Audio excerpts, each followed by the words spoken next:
안녕하세요. 전 40대 후반 여성입니다. 세상에 하고 싶은 걸 다 하고 사는 사람이 있을까요? 세상 최고 부자라는 만수르도 자기가 하고 싶은 걸 다 누리진 못할 겁니다. 아무리 돈이 많아도, 아무리 유명해도 사람마다 자신이 가지고 싶은 것에 대한 욕망과 갈망은 죽을 때까지도 채우지 못할 겁니다. 왜냐고요? 사람은 끝없는 욕망에 사는 존재거든요. 하지만 인간이기에 주어진 환경에서 말 그대로 분수만큼 사는 사람들도 많습니다. 한 끼에 10만 원이 넘는 식사를 아무 걱정 없이 먹는 사람도 있고, 국밥 한 그릇도 사치라며 밥을 굶거나 편의점 라면으로 끼니를 때우는 사람들도 있습니다. 10만 원짜리 식사를 먹는 사람과 편의점에서 라면으로 끼니를 때우는 사람, 과연 둘 중 누가 더 행복할까요? 전 행복이란 상대적인 것 같습니다. 하루 종일 열심히 일하고 먹는 편의점 라면의 맛, 그리고 능력이 되는 사람들은 이런 호화스러운 식사는 나에 대한 선물이다 라고 생각할 것입니다. 하지만 이런 행복을 쫓다가 뜻하지 않게 발을 헛딛는 순간, 편의점 라면을 먹던 사람도 10만 원 식사를 하던 사람도 나락으로 떨어지는 것은 똑같을 겁니다. 행복이란 것은 저마다 상대적인 차이가 있겠지만 절망이란 건 누구에게나 고통스러운 것이라는 걸 모두 알고 있으니까요.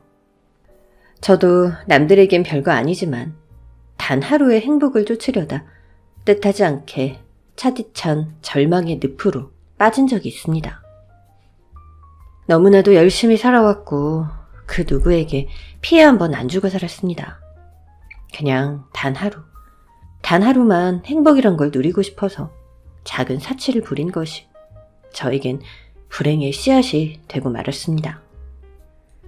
단 하루 행복하고 싶었던 날, 제가 가장 기억하기 싫은 날로 기억된 그날의 이야기, 여러분께 들려드리고자 합니다. 전 어릴 때부터 늘 부족하게 살았습니다.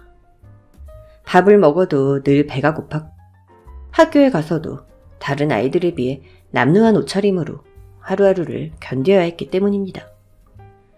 부족함이란 걸 일상으로 사는 저에게 한 번씩 나쁜 마음이 생기기도 했습니다. 돈 없는 부모 밑에서 태어나서 내 인생이 이렇게 된 거라고 말이죠. 저희 집의 가장은 어머니였습니다. 아버지는 태어날 때부터 소아마비로 다리가 불편해서 소일거리를 하며 생활비를 보탰고, 어머니는 식구들의 끼니를 책임지는 가장이었습니다. 그래서 왜 우리가 이렇게 사는지 열심히 사는 어머니를 보면 불평불만을 할 수 없었습니다. 엄마, 왜? 나 급식비 벌써 한 달 지났어? 지난달도 못 내서 선생님이 이번 달도 못 내면 급식 먹을 수 없다고 해서. 차라리 그게 낫겠다, 야. 뭐? 그냥 집에 있는 밥이랑 반찬 대충 싸서 때워. 엄마, 다른 애들은 다 급식 먹는데. 솔직히 우리 집 형편이 급식이 말이 되니? 없는 애들은 없는 대로 먹으면 될 것을 왜 꼭 다 같이 먹어야 한다고 우기는 건지. 그냥 다음 달부터 먹지 마. 엄마, 내가 엄마한테 용돈을 달랬어? 그냥 학교에서 친구들이랑 같이 점심 먹고 싶다는 건데 그것까지 안 된다고 하면. 너 엄마가 지금 어떻게 사는지 안 보여? 눈이 있으면 말을 해봐. 나 때는 네 나이에 공장 나가서 일했어 이거사. 중학교가 어딨어? 너 좋은 시절에 태어난 줄 알아. 알겠어. 전 그래서 중학교 때부터 점심시간이 되면 혼자 교실에 앉아 찬밥과 김치로 끼니를 때웠습니다. 그런 저를 보는 친구들의 시선은 따가웠습니다. 야, 박선희, 이거 먹을래? 이게 뭔데? 나 너무 배불러서 먹다 남은 계란말이. 주면 고맙지. 전 친구가 비닐봉지에 싸온 계란말이를 보자마자 군침이 흘렀고, 친구는 제가 봉지를 여는 순간 침을 뱉었습니다. 야, 너 지금 뭐 하는 거야? 왜? 더럽냐? 이럴 거면 나한테 이걸 왜 준 거야? 네가 너무 염칠한 걸 모르는 것 같아서 순간 마음이 확 바뀌더라고. 뭐? 아니, 남은 반찬 준다니까 덥석 받아먹는 네 모습이 갑자기 얄밉더라고. 그래서 침 뱉었는데? 남이 준 선의를 공손하게 받으라는 나의 깊은 뜻을 잘 알라고. 너 진짜? 야, 간단하게 생각해. 넌 돈 없어서 급식 못 먹는 거고, 난 돈 있어서 급식 먹는 거고. 참. 그리고 내 돈 내고 먹은 음식에 침도 뱉을 수 있다는 거. 알아두라고, 이 거지야. 너 벌 받을 거야.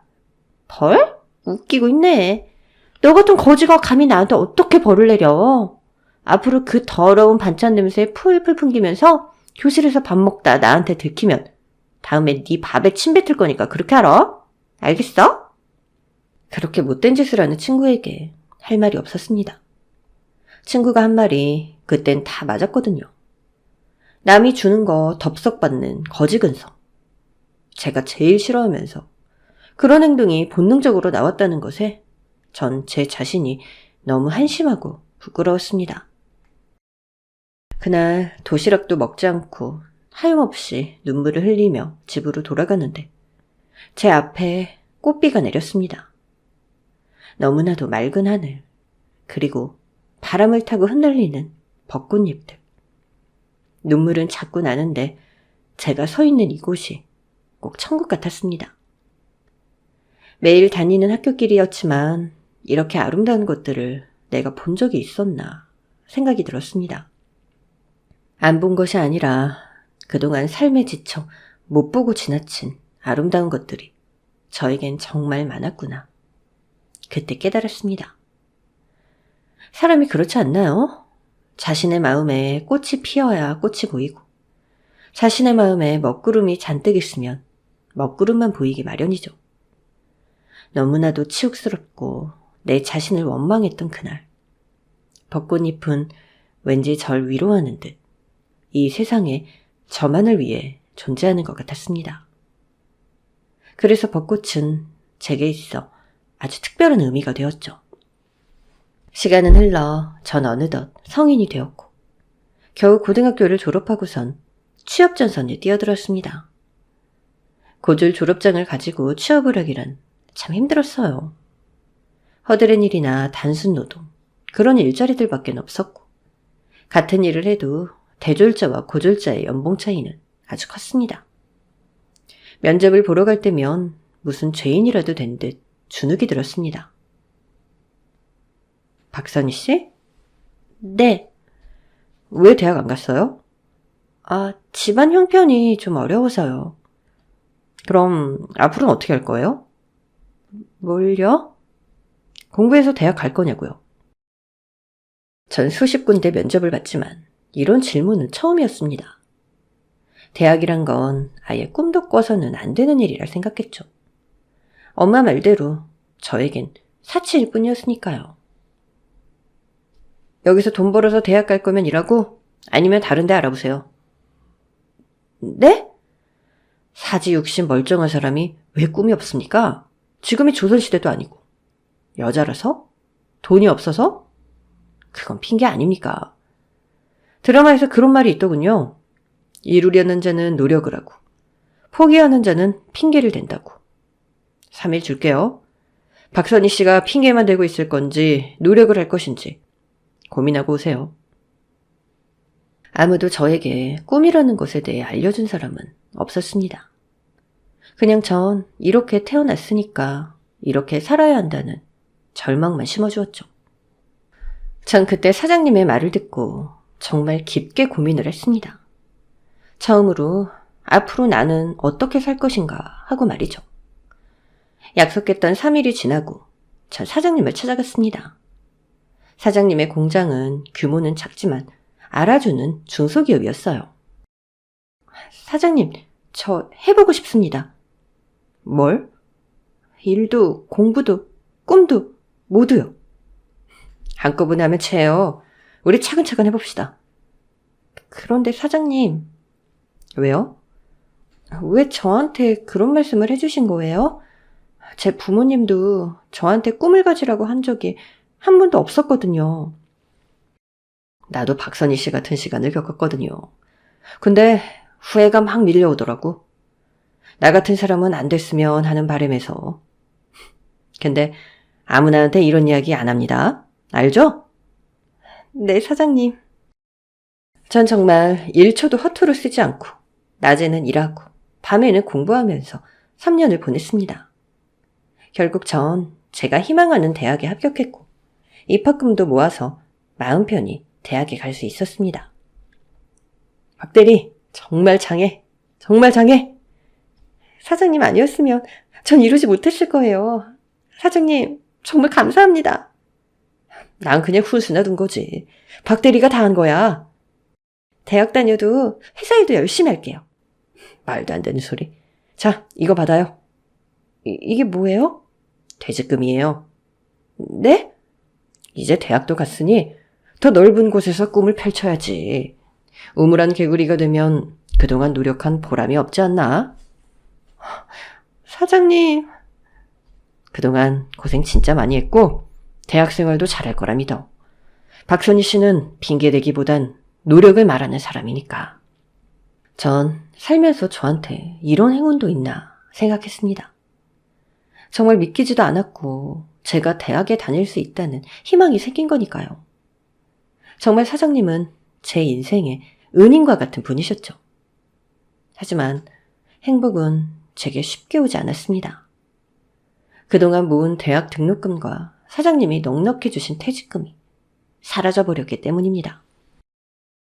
아유, 어떡해. 아유, 어떡해. 정말이야? 정말이냐고.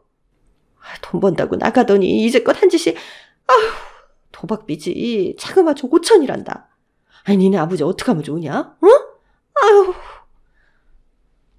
제가 1초도 쉬지 않고 열심히 사는 동안 아버지는 도박에 손을 대셨고 그 빚은 고스란히 저에게로 왔습니다. 네 아버지 살려야 되지 않겠냐? 어? 지금 네 주제에 무슨 대학이야. 일단 네 아버지 좀 살리고 보자. 뭐라고? 내 주제에 대학이라고? 그래. 아니 너 솔직히 그동안 돈 좀 번다고 집에는 신경도 안 쓰고 결국 네 아버지 척골난 거 아니야. 네 잘못 더 커 이거사. 내가 그동안 어떻게 살아왔는데 어떻게. 그럼 나는 이 집구석에서 하루도 안 쉬고 뼈 빠지게 일했어.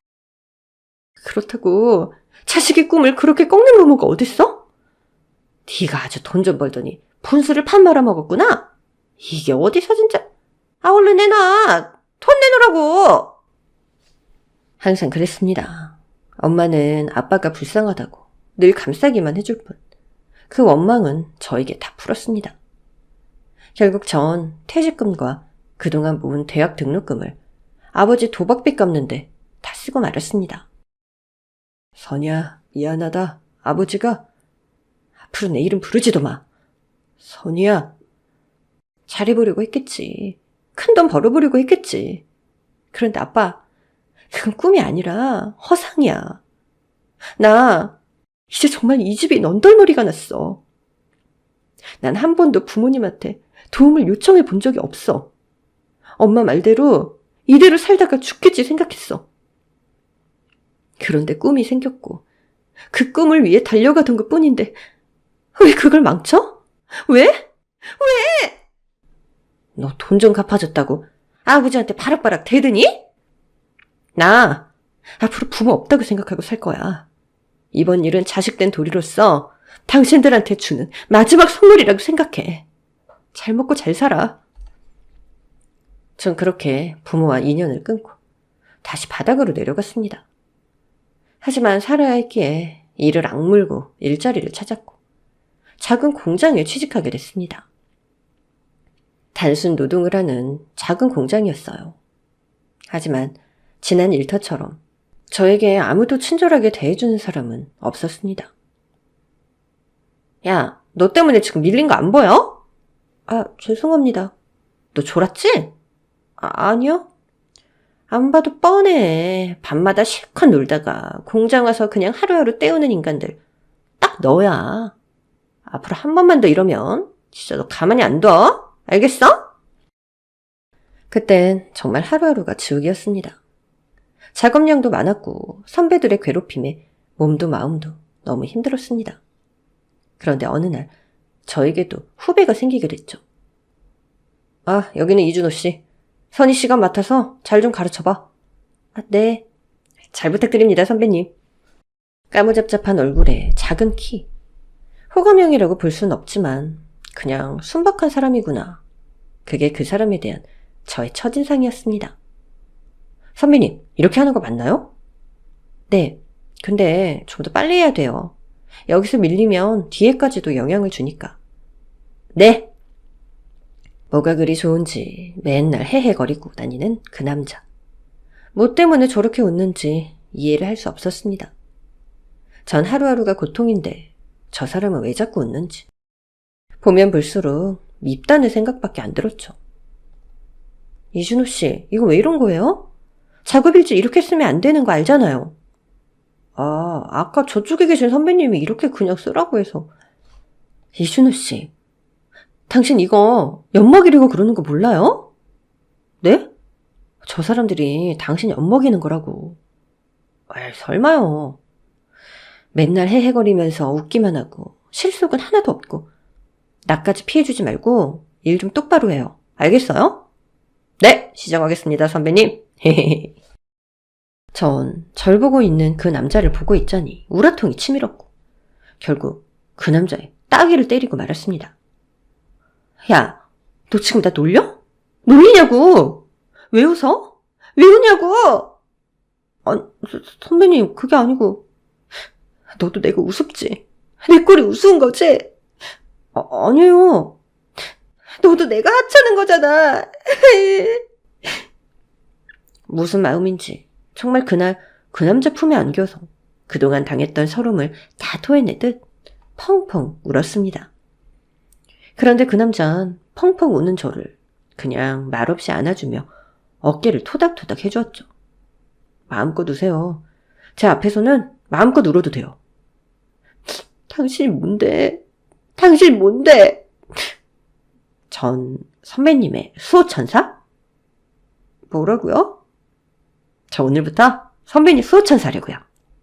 뜬금없는 고백에 전 눈물을 멈추었고 눈물이 맺힌 제 얼굴을 만져주며 우리는 그렇게 사랑을 시작했습니다.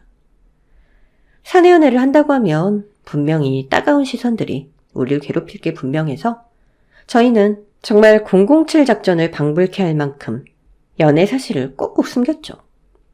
자기야, 이거 누가 보면 어쩌려고. 아까 부장님 따라 나갔다가 자기 크림빵 좋아해서 얼른 사가지고 왔지. 정과장 오기 전에 얼른 먹어. 여기 우유도 같이. 고마워.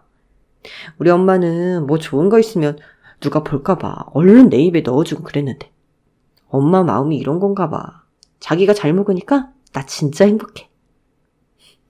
준호 씨 어머니는 좋은 분인가 봐. 그럼 세상에서 내가 가장 사랑하는 사람이지. 우리 어머니같이 자식이 생각하는 부모는 없을 거야. 없는 형편에도 혼자서 나 키운다고 엄청 애쓰셨으니까. 부럽다. 뭐가? 그런 어머니를 둔 자기가. 참, 자기 부모님은 어떤 분이셔? 우리 부모님? 없어. 두 분 다 돌아가신 거야? 나한테 부모는 원래 없던 존재야. 그런 게 어딨어. 전 그 누구에게도 말하지 못했던 부모님에 대한 이야기를 그 사람에게 모두 털어놓았고 그는 저에게 뜻밖의 말을 했습니다. 고생했어. 정말 그동안 너무 고생 많았어. 힘들었지? 너무 힘들었어. 내가 이제 고생 안 하게 해줄게, 선이야. 응? 나랑 결혼해 줄래?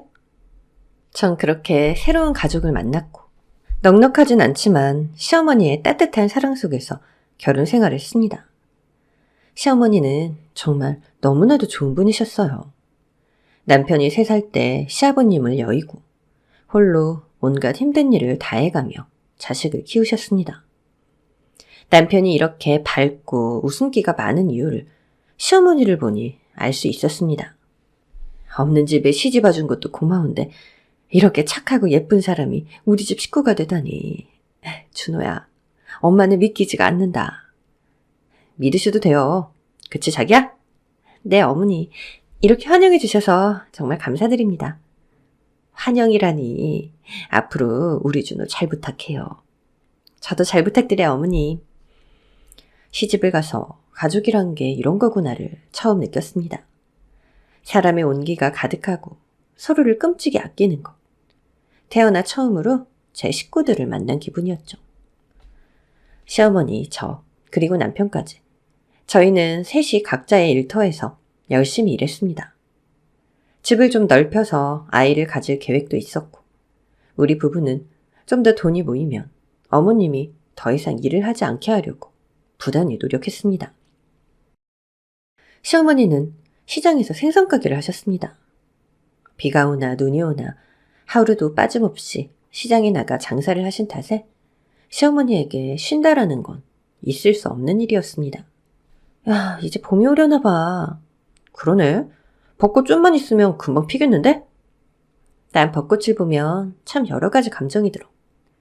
힘들었을 때 날 위로해주고 세상에 아름다운 게 많다는 사실을 알려준 꽃이랄까. 그래서 난 늘 봄을 기다려. 바쁘다 보니 벚꽃이 피는지 지는지도 모르고 살았네. 선이야, 이참에 우리 벚꽃 구경이나 갈까? 벚꽃 구경? 응, 둘이서. 어머님은? 나 어머님도 모시고 가고 싶은데.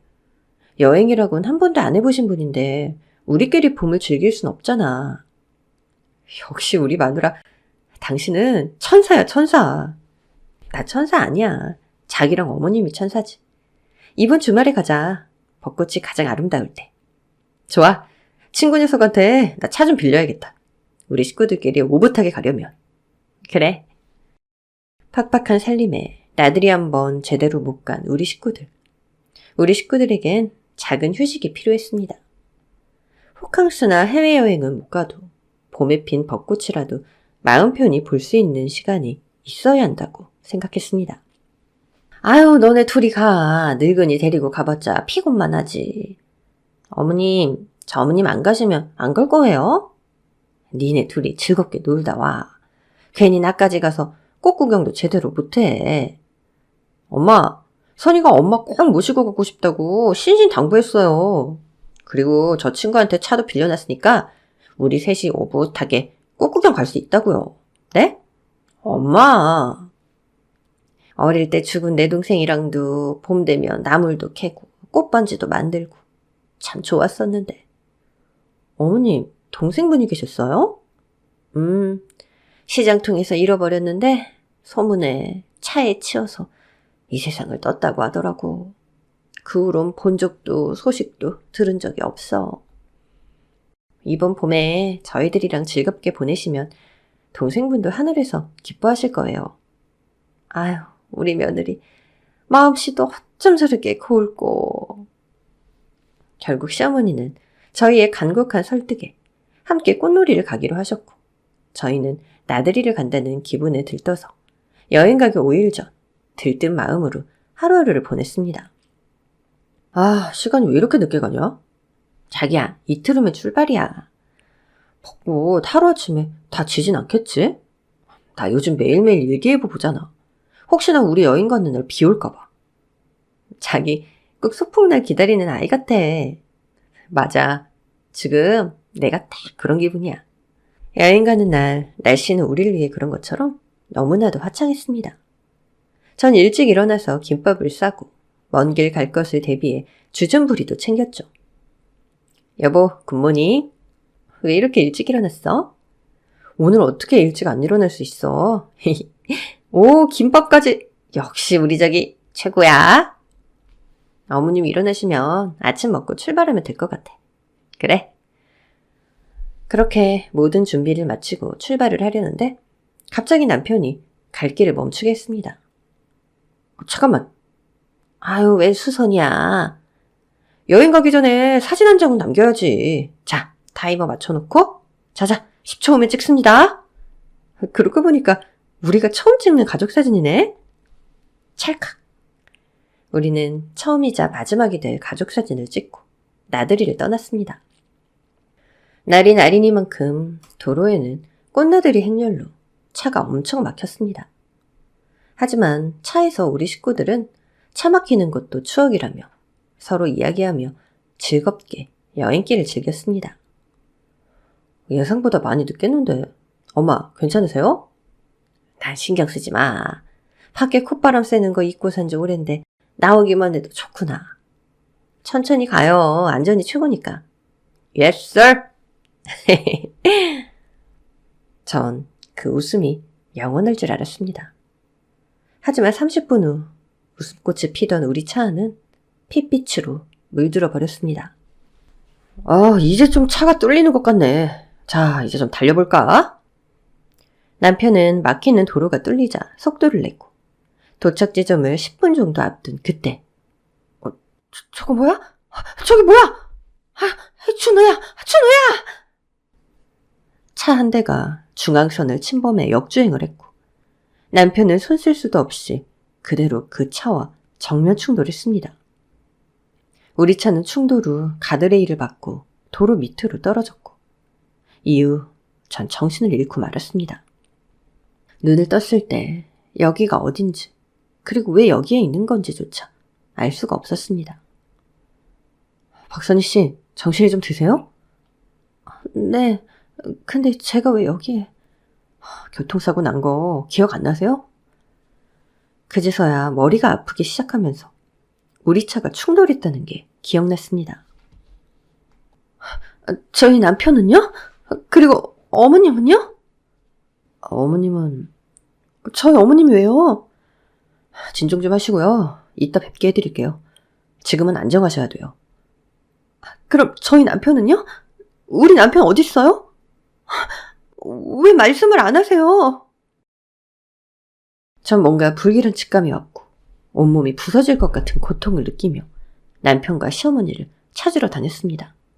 그런데 제가 누워있던 응급실 맞은편에 하얀 천으로 덮여져 있는 한 사람. 전 제발 아니길 마음으로 빌며 한 걸음 한 걸음 다가갔습니다. 오후 6시 23분 이준호 씨 사망하셨습니다. 뭐라고요? 환자분 진정하시고요. 우리 남편 맞아요? 진짜 맞냐고요? 전 믿기지 않아서 하얀 천을 걷었는데 날 위해 웃어주던 남편의 얼굴은 없어졌고 싸늘한 시신만이 제 앞에 있었습니다. 구급대원 말로는 뒷좌석에 있는 두 분을 살리려고 무리하게 핸들을 꺾다가 사망하신 것 같다고 합니다. 면목이 없습니다. 전 남편의 시신을 보자마자 주저앉았고 눈을 떠도 눈을 감아도 눈물이 멈추지 않았습니다. 저렇게 착한 사람을 하늘은 왜 이리 일찍 데려간 건지. 이제 전 진짜 가족을 만났는데 왜 이런 행복을 이렇게 빨리 빼앗아가는 건지 모든 게 원망스러웠습니다.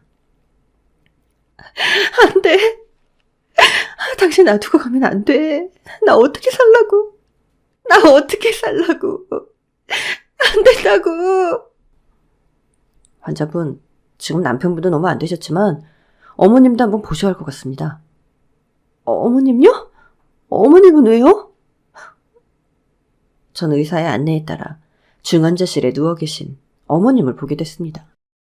차문이 열리는 바람에 사고가 나면서 다리를 잃게 되셨습니다. 방금 남편의 죽음을 확인한 지 5분도 안 됐는데 시어머니마저 다리를 잃고 중환자실에 누워 계시다니. 전 이 세상 온갖 불행이란 불행은 다 떠안은 기분이었습니다. 정신적으로 너무 큰 충격을 받아서 그 자리에 쓰러졌고 아무것도 먹지도 하지도 못했습니다. 겨우 정신을 추슬러 남편의 장례를 치르고 한 달 정도가 지났을 때 어머님은 깨어나셨고 이 모든 상황을 알게 되셨습니다. 아유, 내가 죽어야 되는데, 아이고. 어머니, 우리 불쌍한 며느리 어쩔고? 우리 불쌍한 선이, 아이고. 어머님은 자신의 다리를 잃은 것보다 남편의 죽음과 남편을 잃은 저를 더 걱정하셨습니다. 내 몸뚱아리 다 가져가시지. 왜 젊은 애를 이 지경이 되도록 만든 건지. 아이고. 어머님이 깨어나시자 전 이 모든 것이 현실이구나를 확실히 느끼게 됐고, 제 하나 남은 가족, 어머님을 위해 제가 정신을 차려야겠다고 생각했죠. 어머니, 준호 씨 좋은 데로 갔을 거예요. 얼마나 착한 사람이었는데 너무 걱정하지 마세요. 내가 죄인이다. 내가 죄인이야. 아유, 내가 지은 죄가 많아서 너희를 이렇게 만든 거야. 아유. 시어머니는 석 달 동안 병원 신세를 지셨습니다. 퇴원 후 어머님은 두 발이 아닌 휠체어에 의지해서 퇴원을 하게 됐죠. 한 계절이 지나 찾아온 우리 집. 집은 우리가 사고 나기 전날에 멈춰 있는 듯 너무나 고요했습니다. 어머님, 방으로 모셔다 드릴게요. 선이야, 네 어머님. 이제 됐어. 네? 뭐가? 이제 나는 그만 걱정하고 네 살 길 찾아서 가거라. 어머님, 그게 무슨 소리세요? 내가 이 몸뚱아리로 일을 하겠니? 뭘 하겠니? 너한테 침 만들 거야. 그러니 심히 괜찮아. 아직 젊고 이쁜 네가 나한테 있으면 안 돼. 넌 아직 앞길이 창창하잖니. 시집와서 고생도 많이 했고. 시애미는 그 정도만 해도 충분하다고 생각한다. 그러니까 어머니, 그런 말씀 마세요. 제가 가족이 어딨어요? 저한테는 어머니뿐이에요. 그럼 절 이렇게 보내실 거예요? 그럼 전 또 혼자가 되는데요? 싫어요. 저 어머님이랑 평생 살 거예요. 어머님이 제 부모시고 유일한 가족이시라고요. 그러니 다신 그런 말씀 마세요. 아휴, 선이야. 남편이 세상을 떠나고 전 그렇게 시어머니를 모시고 살기로 마음을 먹었습니다. 둘이서도 잘 살 수 있다는 다짐을 하면서도 시어머니 병원비에 간변비까지 저 혼자 감당하기엔 사실 너무 무리였습니다. 살림은 더 어려워지고 전 결국 몸이 부서져라 제대로 잠도 자지 못한 채 일만 했습니다. 그러던 어느 날 일자리 센터에서 연락이 왔어요. 박선희 씨 되시죠? 네. 저번에 시급 좀 좋은 일자리 부탁하셨는데 하나 자리가 나서요. 네? 무슨 일이에요? 성북동의 한 회장님 댁인데 여기가 워낙에 좀 까다로운 집이라. 그런데 시급은 다른 집 2배가 넘어요. 할게요. 제가 할게요. 괜찮겠어요? 네, 문제 없어요. 가정부 일은 처음이지만 그래도 자신이 있었습니다. 사실 어디 가서 일 못한다 소리는 들어본 적이 없는 저였기 때문에 전 돈만 생각하고 회장님 댁에 들어가게 되었죠. 일단 면접부터 보겠답니다. 그러니까 잘하고 오세요. 전 최대한 단정하고 깔끔하게 보이기 위해서 옷차림에도 신경을 썼습니다. 드디어 회장님 댁 문이 열리고 전 넓은 잔디밭을 지나 회장님 댁으로 들어가게 됐습니다. 여기서 잠깐 기다리세요. 사모님 내려오실 겁니다. 네. 전 사모님을 기다리며 왜 이리 가슴이 뛰던지 온통 면접 걱정뿐이었습니다. 사모님, 면접 볼 사람 왔습니다. 사모님이란 사람이 누군가를 휠체어에 태워서 저에게로 오는데 전 정말 깜짝 놀랐습니다. 사모님은 저희 시어머니셨고 휠체어에 탄 남자는 세상을 떠난 제 남편이었습니다. 너무 놀라서 남편의 이름을 부를 뻔했지만 다시 두 눈을 비비고 나니 두 사람은 저희 시어머니와 남편을 닮은 사람들이었습니다. 전 요새 너무 일만 하고 먹는 걸 제대로 먹지 않아 헛것을 봤나 생각했지만 봐도 두 사람은 우리 식구들과 정말 비슷했습니다. 뭘 그렇게 한참을 봐요? 죄송합니다. 이런 일 해본 경험 있어요? 제가 살림에는 소질이 있어서요. 잘합니다. 아니, 내 아들. 병간호 말이에요. 네? 전 가정부로 들어가서 일을 하는 줄 알았는데 그게 아니라 사모님의 아드님을 돌보는 사람으로 면접을 보게 된 겁니다. 내가 집안일이나 시키려고 시급을 그만큼이나 주며 사람을 구했겠어요? 보시다시피 내 아들이 하반신 마비예요. 24시간 붙어서 내 아들의 손과 발이 되어줄 수 있어요? 전 순간 이 일을 해야 하나 말아야 하나 걱정이 됐습니다. 하지만 시급이 너무 좋았기 때문에 결국 하겠다고 말씀드렸죠. 그런데 사모님, 저 7시에는 퇴근할 수 있도록 해주실 수 있을까요? 사실 저도 다리가 불편하신 시어머니를 모시고 있어서 내 아들만 잘 케어해주면 그렇게 하도록 하세요. 감사합니다, 사모님. 전 면접을 본 뒤 온몸에 긴장이 풀려 집에 가는 길 길바닥에 털썩 주저앉고 말았습니다. 사모님 포스가 장난이 아니었지만 정말 저희 시어머니와 너무 많이 닮았다는 생각을 떨칠 수가 없었죠. 집으로 도착하니 편지 봉투 하나가 와 있었습니다. 땡땡 사진관. 이게 뭔가 하고 열어봤다가 봉투 안에 든 사진을 보자마자 눈물이 왈칵 흘렀습니다.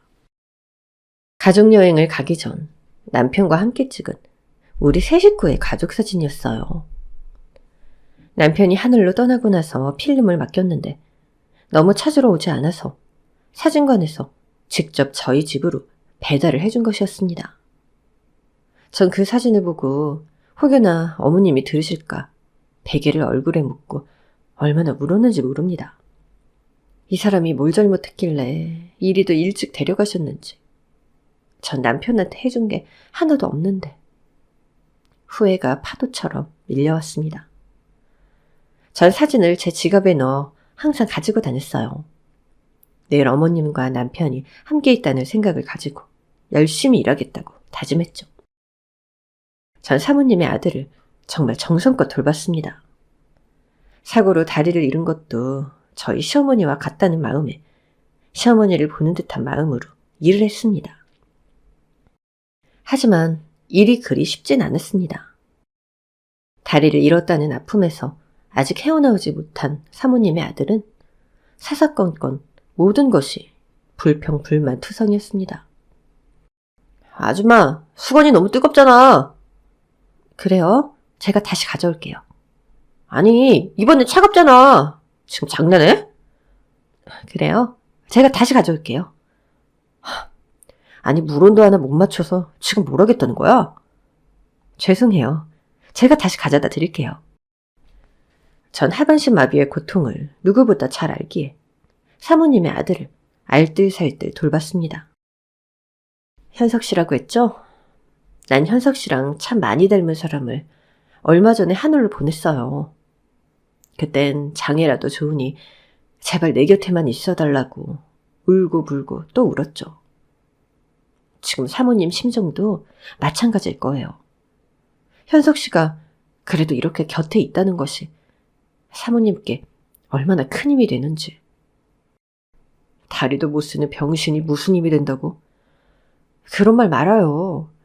만약에 현석 씨가 가족을 잃는다고 생각해보세요. 살 수 있을 것 같아요? 그러니까 그런 안 좋은 마음은 버리고 자신이 할 수 있는 걸 생각해봐요. 그게 훨씬 더 하루를 잘 살아가는 방법이 될 테니까. 전 온갖 구박을 받으면서도 사모의 아들을 돌봤고 사모님은 제가 자신의 아들에게 구박받으면서도 열심히 하는 걸 지켜보며 저에 대한 믿음이 하루하루 생기기 시작했습니다. 박선희 씨, 잠깐 나 좀 봅시다. 네, 사모님. 전 사모의 아들이 모아둔 피규어를 매일매일 닦고 큰 덩치의 남자를 매일 목욕시키고 정말 몸이 부서져라 이랬습니다. 그런데 사모님이 절 보자고 하니 해고시키려고 하나? 이런 생각이 불현듯 들더라고요. 우리 아들 까다롭죠? 아닙니다. 난 우리 아들한테 할 말이 없어요. 나 때문에 저렇게 된 거니까. 네? 어릴 때 놀이터에서 놀다가 척추를 다쳤어요. 정말 전 세계 온갖 병원을 찾아다니며 치료해봤지만 소용이 없더라고요. 그러셨군요. 사모님은 자신의 어린 시절 이야기를 들려주셨습니다. 너무 가난해서 하루에 한 끼 챙겨 먹던 게 어려웠던 시절. 떡을 준다는 떡장수를 따라 나섰다가 그 길로 가족을 잃어버렸다고 했습니다. 그리고 성인이 된 후 작은 공장에서 일하다 남편을 만나게 됐고 밤낮 없이 열심히 일했다고 합니다. 남편의 공장은 점점 커졌고 남편은 열심히 일한 사모님 덕분에 지금의 이 자리까지 오르게 되었다고 했습니다. 하지만 얼마 후 남편은 어마어마한 유산을 남기고 암으로 세상을 떠났다고 하셨습니다. 세월이 참 우습더라고. 내 인생의 목표는 내 가족을 찾는 일이다 라고 생각하고 전국 팔도 안 돌아다닌 데가 없었는데 돈이 뭔지 남편과 일을 하면서부턴 오직 돈 버는 일에만 집중했지. 그러다 가족 찾는 일도 잊어버리게 됐고 자식도 저지경 만들고 돌이켜보면 내가 왜 이렇게 살았나 싶어요. 아니에요, 사모님. 그건 사모님 잘못이 아니에요. 빈말이라도 그렇게 말해주니 고맙네요. 사실 사모님 처음 배웠던 날 저 너무 놀랐어요. 사모님이 저희 시어머니와 너무 똑같이 생기셔서요. 선희 씨 시어머니? 네. 저희 시어머니도 시장 통해서 동생을 잃어버렸다고 하셨는데 나중에 듣기에는 돌아가셨다고 하더라고요. 혹시 선희 씨 시어머니 사진 있어요? 네. 남편 죽고 나서 가족 사진을 지갑에 넣고 다니거든요. 여기요. 사모님은 사진을 보자마자 경악을 금치 못했습니다. 진짜 많이 닮으셨죠? 그리고 지금은 하늘로 간 제 남편, 아드님이랑도 많이 닮은 것 같기도 해요. 지금 시어머니 좀 볼 수 있어요? 네? 지금요? 지금 내가 선희 씨 시어머니 동생인 것 같아요. 네? 전 그 길로 사모님의 차를 타고 어머니를 뵈러 갔고 어머니는 휠체어에 앉아서 마당에서 햇빛을 쬐고 계셨습니다. 우리 며느리 왔어? 오늘 일찍 왔네. 고생 많았... 아니, 여기 누구? 언니, 나야 복순이. 언니 쌍둥이 동생 복순이. 뭐라고? 네가 복순이라고? 언니, 나 살아있었어. 나 살아있었다고. 내가 언니 찾는다고 전국을 얼마나 돌아다니는 줄 알아? 언니, 아이고. 너 정말 복순이 맞아? 내 동생 복순이? 두 분은 서로의 얼굴을 확인하자마자 말할 틈도 없이 서로를 껴안고 통곡을 하셨습니다. 시어머니가 지난번 여행 가기 전 어릴 적에 동생과 봄마다 나무를 캐던 기억이 생생하다고 하셨는데 죽었다고 생각했던 동생이 수십 년이 흘러 시어머니를 찾아오게 된 것이었습니다. 그동안 많이 힘들었지? 아니야. 나 언니가 더 힘들었던 이야기 들었어. 언니 며느리가 우리 집 오지 않았다면 우리 못 만났을 거야. 아니 그럼 우리 며느리가 일한다는 곳이 너네 집이었어? 우리 아들도 척추를 다쳐서 휠체어를 타는데 우리 아들 돌봐줄 사람 뽑고 있던 중 언니 며느리가 우리 집에 온 거야. 이상하게 정이 가더라고. 근데 알고 보니 내 조카 며느리였다니. 세상에 이런 인연이 어딨겠어. 언니랑 나랑 하늘에서 만나라고 내려준 선물이야. 언니 며느리가. 그랬습니다. 시어머니와 사모님은 쌍둥이 자매였고 서로의 생사도 모른 채 수십 년을 따로 떨어져 살았던 것이었습니다. 저도 사모님의 아드님을 돌봐드리면서 남편의 모습을 순간순간 떠올렸던 것이 핏줄의 정 때문이었다는 걸 깨닫게 됐습니다. 언니, 우리 다신 헤어지지 말자. 나 이젠 언니 손 꼭 붙잡고 안 놓을 거야. 그래. 그러자. 늘 그리워했던 우리 언니, 그리고 조카 며느리까지. 나도 이제 진짜 가족이 생긴 거야. 그러니까 우리 이제 다 같이 함께 살자, 응? 시어머니와 전, 사모님, 아니, 이젠 작은 어머님 댁으로 이사를 갔고, 그렇게 아둥바둥 살았던 삶 대신 돈 걱정 없이 온 가족이 모여 매일 웃음꽃이 피는 행복한 나날들을 보내고 있답니다. 전 가끔 그런 생각을 합니다. 여행을 가지 않았더라면, 내가 시어머니를 만약에 떠났다면, 그리고 사모님 댁 일이 너무 힘들어서 일을 그만둬 버렸다면 전 지금 어떻게 됐을까요? 제가 젊은 시절 일했던 사장님의 말씀을 늘 마음에 품고 살았던 탓에 저에게도 이런 행운이 찾아온 것 같습니다. 이루려는 자 노력을 찾고 포기하려는 자 핑계를 댄다.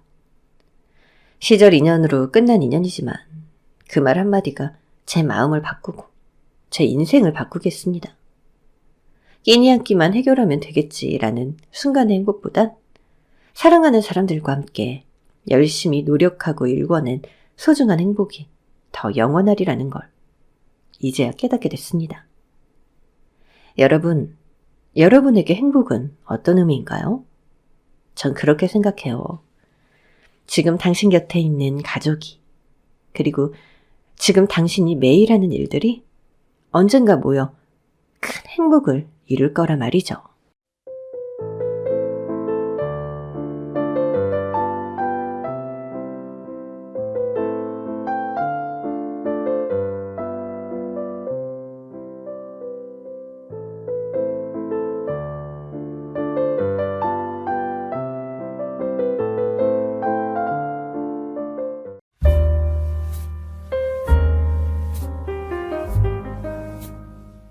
안녕하세요. 저는 평범한 회사원으로 살고 있는 40대 중반의 남자입니다.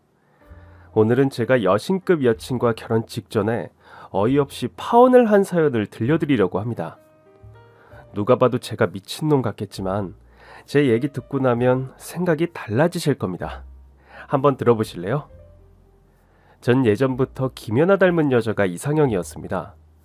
김연아가 올림픽 나와서 금메달을 딸 때 전 TV 앞에서 거의 눈물 콧물 다 흘리면서 찔찔 짰어요. 어지간히 예쁜 여자를 소개받아도 전 그냥 시큰둥 하더군요. 제가 중학교 때 처음 첫사랑을 했는데 그때 반해서 제가 좋아하던 여자애를 닮아서인지도 모르겠습니다. 저도 나름 키도 크고 운동을 오래 해서 얼굴은 어디 가도 웬만큼 잘생겼다는 말을 듣는 사람이거든요. 근데 제가 대학교 졸업할 때까지 여자를 한 번도 안 사귀었다면 말 다 한 거죠. 전 진짜 결혼은 정말 사랑하는 사람이랑 해야 하고 제 인생의 여자는 딱 한 명뿐이라는 생각을 종교처럼 가지고 살았습니다. 제가 교회를 다니는데 어느 날 목사님이 설교 시간에 그러더라고요. 정말로 만나고 싶은 배우자가 있으면 그 사람 얼굴과 눈, 코, 입, 몸 생김새 같은 걸 자세히 상상하면서 기도를 해보세요. 반드시 그런 사람을 만나게 될 겁니다. 전 진짜 그 말 듣고 몇 날 며칠을 기도만 했던 사람입니다. 심지어 대학교 1학년 때 청년 수련회 가서는 친구들은 좋은 직장, 성공 같은 걸 두고 기도하는데 저는요, 성경책 겉장에다가 김연아 사진 딱 두고서 울면서 기도했어요. 오, 주여, 머리가 빠지기 전에 꼭 김연아 같은 여자 만나게 해주세요. 라고요. 제 유일한 단점은 머리숱이 겁나 적은 거였어요. 근데 머리숱 적은 건 어찌 보면 유전이니까 어쩔 수 없는 거잖아요. 한땐 대머리인 아버지를 원망하기도 했지만 철들고 나서부턴 그러지 않았죠. 요즘은 의학기술도 발달해서 어지간하면 수술한다고 해서 저도 머리가 슬슬 빠질 때쯤엔 수술하려고 마음먹고 있었습니다. 아무튼 그렇게 간절히 기도하니까 정말 꿈이 이루어지긴 하더라고요.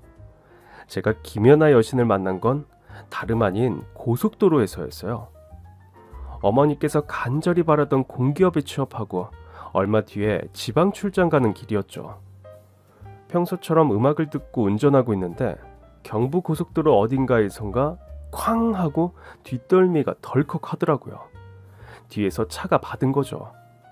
전 완전 안전운전하는 성격이라 차간 간격을 꽤 두고 운전하는데 이번엔 뒷차가 졸음운전하거나 멍 때리다가 박은 게 분명했어요. 정말 예상치 못했던 사고인데다 출장길이었기 때문에 그땐 좀 빡치더라고요. 전날 회사에서 좀 깨진 상태였었어가지고 진짜 어떤 개념 없는 운전자인지 면상이나 한번 보자는 마음으로 운전석에서 벌떡 내렸어요. 뒷차는 무려 BMW더군요. 평소 외제차 타는 사람에 대한 편견이 좀 있어갖고 이놈 제대로 골렸다 하고 제가 상대편 운전석 문을 탕탕탕 쳤어요.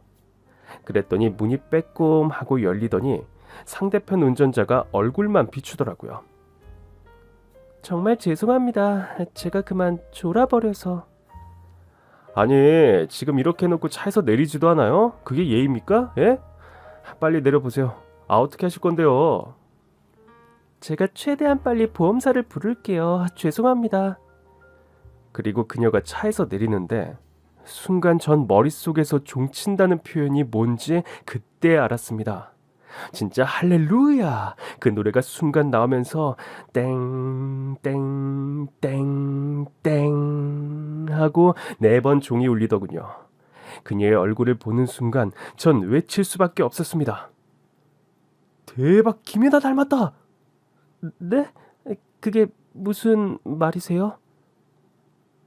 아니요. 그게 아니라 죄송합니다. 그녀가 보험 처리를 한다고 전화를 거는 동안 머릿속으로 어떻게 하면 그녀를 꼬실지 통밥을 마구 굴려보았습니다. 어쨌든 운명의 상대를 만났으니 절대 놓칠 수가 없었죠.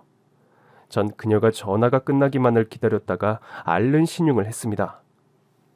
지금 전화했으니 보험사에서 연락 올 거예요. 근데 갑자기 목이 아프네, 목이. 뭐라고요? 방금 전까지 멀쩡하셨는데요? 원래 이런 건 조금 늦게 오던데. 이제 아무래도 병원에 가봐야겠어요. 많이 다치신 게 아니면 죄송한데 병원비 나오면 붙여주실래요? 뭐라고요? 이 사람이 좋게 해결하려는데 태도가 영 아니네. 경찰 불러요? 아니에요. 병원 같이 가요. 제가 같이 가드릴게요. 그리고 전 목이 아프다는 핑계로 병원에 입원했죠. 보호자가 없다고 서울에서 친구가 내려올 때까지 잠깐만 옆에 있어달라는 저의 요청을 그녀는 차마 뿌리치지 못하더군요. 근데 제가 실수를 한 게 그때 제가 사귀던 여친이 있었거든요. 여친이 제 사고 소식을 듣고 한달음에 달려온 게 사건의 발단이 됐죠. 괜찮아? 갑자기 도로에서 이게 웬 봉변이야? 사고 운전자가 누군데? 이 여자야? 네, 제가 운전자입니다. 죄송해요. 난 괜찮아. 잠깐 삐끗한 건데 뭘. 아니, 대낮에 눈은 뒀다가 어디다 써요? 웃기는 여자네? 아니, 뭐라고요? 이 여자가 어디다 대고 막말이야. 당신이 뭔데 그따위 말을 해? 내가 누구냐고? 참나 황당해서.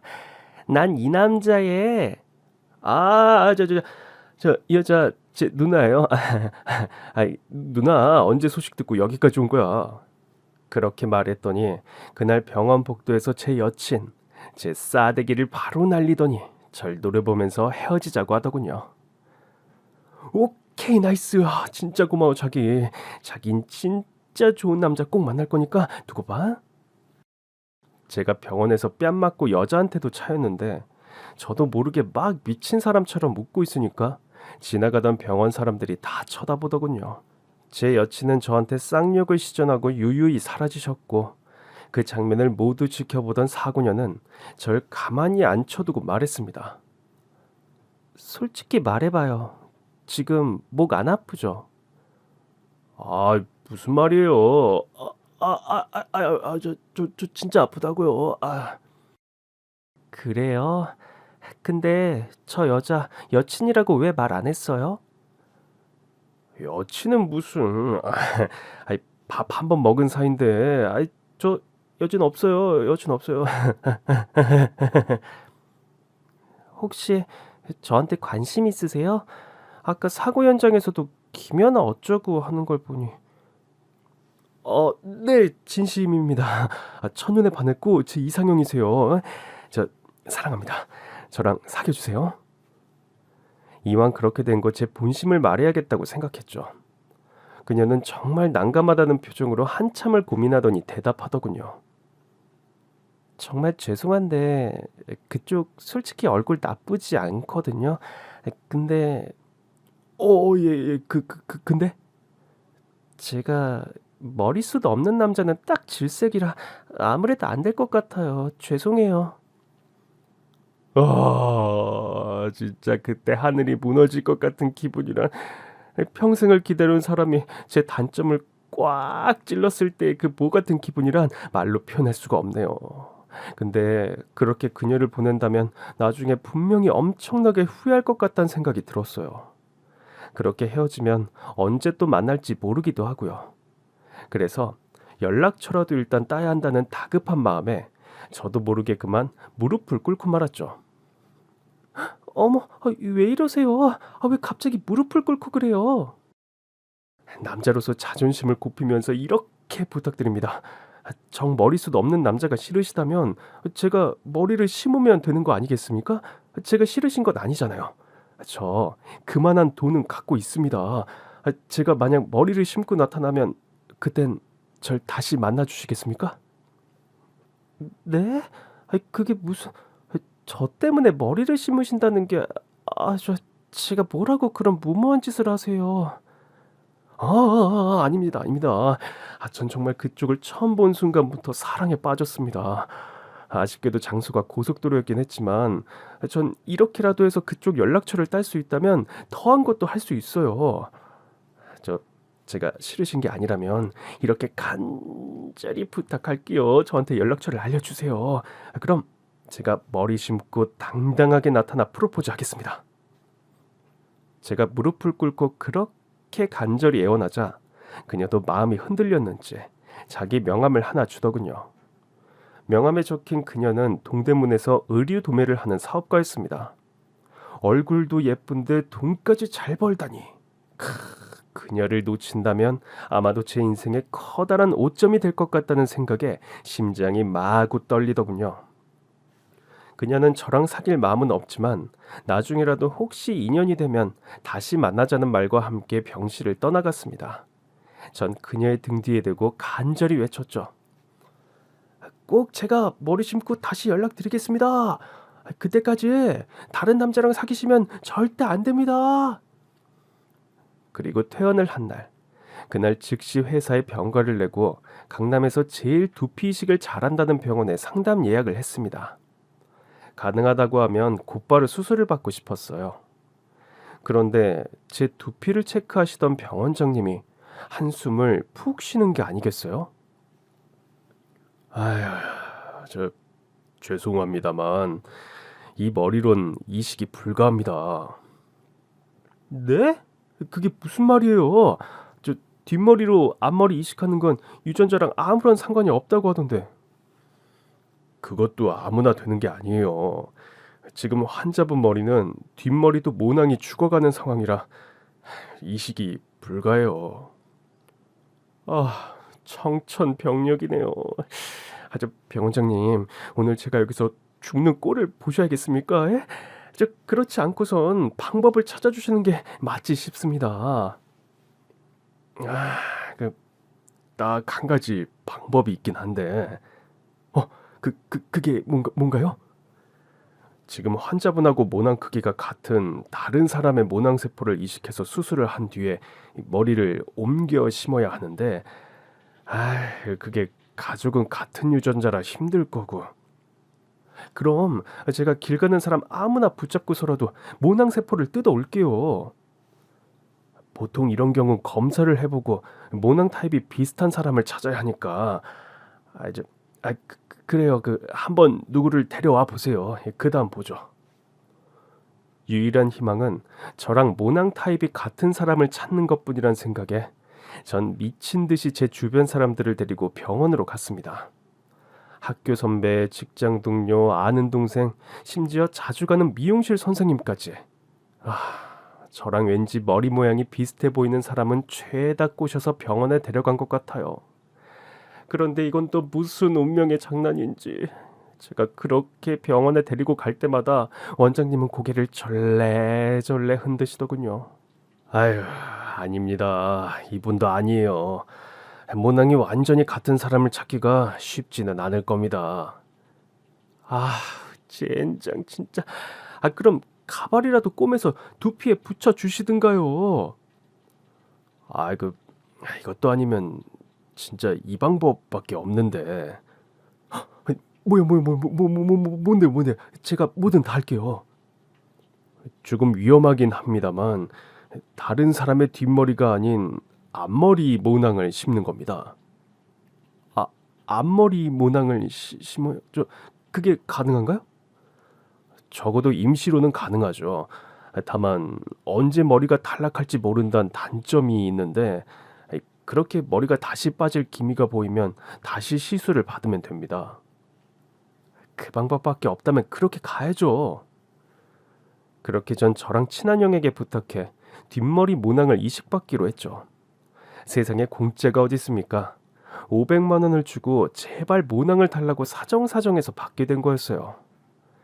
그렇게 시술 날짜가 되어 전 꿈에 부풀어서 시술대 위에 올라갔습니다.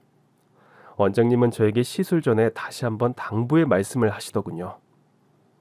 다시 말씀드리지만 앞머리 모낭은 다시 탈락할 가능성이 있어요. 그리고 한번 앞머리 모낭을 이식하면 같은 자리엔 이제 뒷머리 모낭은 못 넣습니다. 동의하십니까? 네. 당장 머리숱이 많아 보일 수 있다면 상관없습니다. 그리고 전 시술을 끝내고 머리를 기르기까지 약 5개월 정도를 다시 기르기 시작했죠. 처음엔 머리가 안 나면 어쩌나 조마조마했는데 앞머리 모낭은 생각보다 무럭무럭 자라주더군요. 마치 중학생처럼 빽빽한 머리로 어느 정도 왁스를 바를 정도가 되었을 때 전 곧바로 그녀에게 연락했습니다. 한번 만나자고요. 그녀는 제가 다시 연락 올 줄은 몰랐는지 처음엔 깜짝 놀라더니 곧 저의 제안을 수락하더군요. 그래서 전 다시 한달음에 그녀가 일하고 있는 동대문으로 달려갔죠. 약속한 카페에서 기다리고 있는데 저쪽에서 눈부신 김연아가 이쪽으로 오고 있더군요. 그녀가 카페에 들어서자마자 카페에 앉아있는 모든 남성들의 시선이 그녀 쪽으로 가는 게 느껴졌습니다. 마치 그녀가 만날 남자가 누군지 궁금하다는 듯. 그리고 그녀는 주변을 몇 번 두리번거리더니 제가 있는 자리로 곧장 걸어오더군요. 그리고 자리에 앉아서 환한 미소로 절 보면서 이렇게 말하는 거 아니겠어요? 진짜 머리 다시 심은 거예요? 대박! 그럼요. 저 빈말하고 그런 사람 아닙니다. 자, 이제 머리숱이 빽빽해졌으니 저한테 한번 데이트할 기회를 주시는 거 어떠신가요? 네. 그런데 정말 죄송하게도 제가 그 이후로 남자친구가 생겼어요. 뭐라고요? 죽을 힘을 다해서 머리를 심었더니 산 넘어 산이었죠. 그녀가 남친을 사귈 거라고는 생각하지도 못했거든요. 하지만 전 당황하지 않고 한 번 더 그녀에게 물었습니다. 전 진짜 그쪽하고 연애하기 위해서 수술까지 했습니다. 그럼 최소한 저에게 남자친구가 될 기회 정도는 주셔야 하는 거 아닌가요? 저도 죄송하긴 해요. 그럼 제가 뭘 어떻게 해드리면 좋을까요? 지금 사귀시는 분이 정말 그쪽을 위해서 목숨을 바칠 정도로 사랑하는지 어떻게 아시죠? 그야 당연히 저를 그만큼 좋아하는 거 아닐까요? 전 그렇지 않을 거라고 확신합니다. 이제 이렇게 하면 어떨까요? 1월에 부산에서 북극곰 수영대회가 열립니다. 한겨울에 바다에 입수하는 행사죠. 이때 입수해서 가장 오래 버티는 사람이 미인을 차지하는 것으로요. 어떤가요? 만약 그쪽이 이기면요? 그럼 저랑 딱 한 달만 사귀어 주세요. 저한테 기회를 주시기로 약속하셨으니까요. 재밌네요. 좋아요. 그렇게 전 그녀의 남친과 뜻하지 않게 한겨울 바다에 입수하는 상황까지 오게 되었죠. 그녀의 남자친구는 아니나 다를까 다부진 체격에 얼굴은 주먹만한 연예인급이더군요. 그녀처럼 의류 사업을 하는 사업가라고 하는데 절 보더니 피식 웃으면서 이렇게 말하더군요. 그쪽이 저한테 시합을 제안한 사람인가요? 겨울바다 입수를 제안했다고? 현재 사귀고 계신 분께는 죄송하지만 지금 저 여잔 그쪽한테 어울리는 여자가 아닙니다. 그래서 제가 정식으로 결투를 요청하는 거예요. 중세 시대였다면 칼싸움으로 정식으로 했을 겁니다. 그러니까 이건 장난이 아닙니다. 목숨 걸고 임해주시면 감사하겠네요. 듣자하니 탈모 때문에 그 애한테 차였다고 하던데 이번에 목숨을 또 거시게요? 남자가 무슨 여자 하나 때문에 그렇게 목숨을 자주 걸어요. 남친이라는 놈이 절 그렇게 도발하더군요. 순간 죽방을 한 대 날려야 하나 고민하고 있는데 그 남자가 갑자기 옷통을 까더니 저한테 근육 자랑을 하는 거 아니겠어요? 그러면서 썩소를 날리면서 하는 말이 차라리 저랑 팔씨름을 하시는 거 어떠세요? 깔끔하게 힘겨루기 해서 쥐는 쪽에 물러나는 걸로 하시죠. 저도 그러고 싶긴 한데 이미 그쪽 여친한테 약속한 거라서 제가 제안드린 방식으로 하시죠. 제가 못 이길 것 같아서 그런 거 아니라죠. 힘으로는 질 것 같아서 이 버티는 게임으로 가시겠다? 완전 쫄보시네. 제가 쫄보인지 아닌진 두고 보면 알겠죠. 저는 이를 아득바득 할면서 대회가 열리기만을 학수고대했습니다. 그녀는 저랑 그 남자 사이에 끼어서 기분 좋은 고민을 하고 있더군요. 전 마치 중세시대에 빼앗긴 공주를 되찾는 왕자가 된 심정으로 결의에 차서 대회를 준비했어요. 그리고 기다리던 입수대의 날, 부산 해운대 앞바다에 모인 사람들이 우르르 바다로 뛰어들었습니다. 저랑 남친놈은 서로의 눈치를 보다가 동시에 바다로 빠져들어갔고요. 입수한 사람들이 모두 몸을 적시고 나온 뒤에도 우리는 바다에서 나오지를 않았죠.